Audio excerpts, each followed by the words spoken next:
Hi friends, நம்ம வாழ்க்கையில் சில விஷயங்கள் சில நேரங்கள் கிடைக்கும். அந்த நேரத்தை நம்ம பயன்படுத்திக்கிட்டால் ரொம்ப சந்தோஷமாக இருக்கும். ஏன் தெரியுமா? அடுத்தது அந்த விஷயத்துக்காக நம்ம ரொம்ப நாள் காத்துட்டே இருக்க வேண்டியதாக இருக்கும். அப்படிப்பட்ட ஒரு விஷயம் தான் எங்கள் அம்மா பார்த்துடுங்க. என்னென்னா, அம்மா இன்னும் ஒரு 10 நாள் போல் தான் இங்கே இருப்பாங்க. அதுக்கப்புறம் மறுபடியும் கோயம்புத்தூர் போயிடுவாங்க. அந்த நேரம் அம்மா கையில் என்னெல்லாம் சாப்பிடணும்னு ஆசைப்பட்டுக்கோமோ அதெல்லாம் செஞ்சு சாப்பிட்றணும் கேட்டீங்களா. நான் அந்தாள் தான் காலையில் இவங்களை அனுப்பி மீனெல்லாம் வாங்கிட்டு வந்தேன். சாலை, அதுக்கப்புறம் நெத்தலி, கொழுசாலை இவ்வளோத்தையும் வாங்கிட்டு வந்து எங்கள் அம்மா கிட்ட கறி வச்சு பொரித்து சாப்பிடணும் போல் ஆசையாக இருந்தா.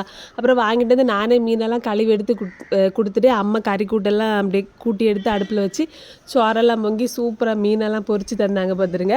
இதில் என்ன ஆகி போச்சுன்னா, நான் மீன் பொரிக்கிறதுக்கு நான் எப்போவுமே கோடு கிளிப்பேன் எங்கள் அம்மா மாதிரி தான். ஆனால் எங்கள் அம்மா வந்து சரிச்சு கோடு கிளிப்பாவேன். நான் வந்து நேராக கோடை போட்டுட்டேன்னா அம்மாவுக்கு அதில் திருப்தியே இல்லை. அதுக்கப்புறம் கத்தி எடுத்து அவிய ஒருக்க கோடலாக கோடை கிழிச்சதுக்கு அப்புறம் தான் மசாலாவே ரவறதுக்கு வெளியே நிம்மதி வந்தது பார்த்துருங்க.